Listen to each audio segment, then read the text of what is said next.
네, 오늘 글로벌 시장 모두 파란불이었습니다. 특히 뉴욕 증시 같은 경우는 실적 효과를 반납한 채로 다시 인플레이션에 초점이 맞춰졌는데 월가 진단 어떤지 들어보겠습니다. 오민지 기자 나와 있습니다. 오 기자, 일단 아쉽지만 시장이 다시 또 얼어붙었습니다. 10년물 국채 금리 때문인데 많이 올랐죠. 네, 미국의 10년물 국채 수익률이 4.136%까지 치솟는 등 계속된 상승세를 보이고 있습니다. 이 기록은 2008년 7월 이후 무려 14년 만에 최고치인데요. 네. 10년물 국채 금리는 주택담보대출 이자율을 말하는 모기지, 또 회사채 등의 가격을 정하는 기준이 되기 때문에 금융시장에서 매우 중요한 지표죠. 이러한 연준의 긴축이 이어질 것이다, 이런 전망이 우세해지면서 국채 금리가 계속해서 오르고 있습니다. 네, 정말 깜짝 놀랄 만한 수치여서 걱정이 크게 되는 상황입니다. 일단 물가 지수가 여전히 좀 높다, 이런 부분에 좀 초점이 맞춰진 영향이겠죠.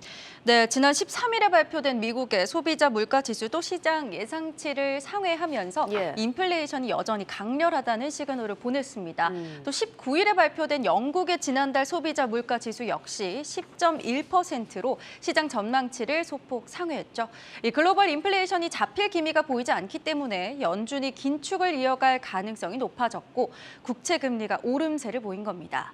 글로벌 투자은행 BMO는 이번 국채 금리 상승이 영국과 캐나다의 높은 인플레이션 영향이라면서 앞으로 10년물 국채 금리가 4.17%까지 오르게 된다면 4.25%까지도 상승을 이어갈 수 있다고 설명했습니다. 마켓워치도 연준이 매파적인 기조를 계속할 것이다라는 추가 신호가 물가지수로 나오면서 국채 매도가 이뤄졌다면서 이후에 국채 수익률이 올랐고 증시도 하락했다, 이렇게 설명했습니다. 네, 사실 전날까지 좀 실적 기대감에 뉴욕 증시 시장이 좀 크게 올랐던 상황이라서 이번에 시장 타격 좀 탄물을 끼얹는 느낌으로 다가왔습니다. 좀 뉴욕 증시는 타격이 있었어요. 네, 인플레이션이 여전히 강렬하다, 이런 시그널이 두드러지면서 증시가 하락했습니다.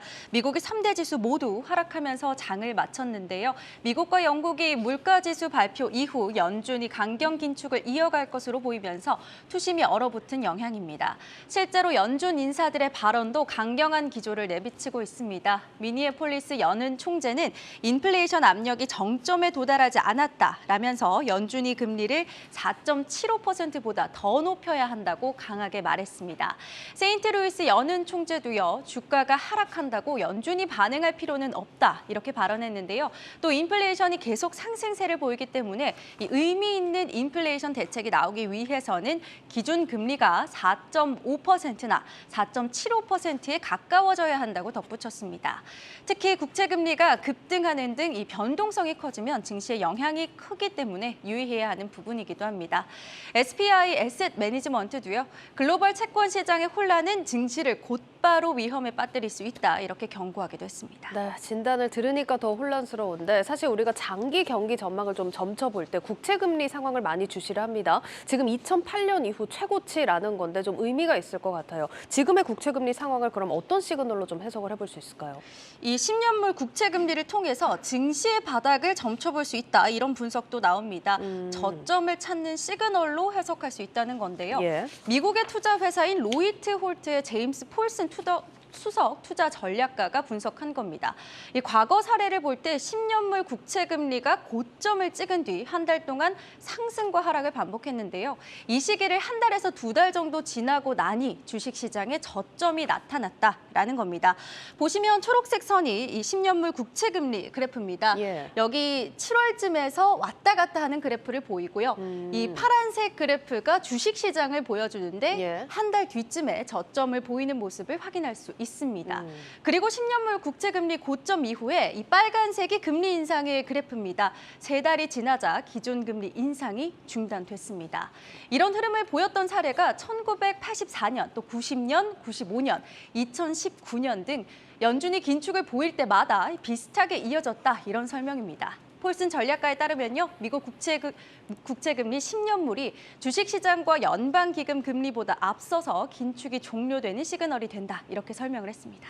그렇군요. 일단 조금은 어렵게 느껴지기도 하는데 그래도 좀 예측은 계속해서 들어봐야 할 것 같습니다. 어쨌든 지금의 분석은 한동안 국채 금리는 오르고 시장은 좀 침체될 거다. 이런 게 월가의 중론인 것 같은데 다른 전문가들도 의견은 비슷한가요?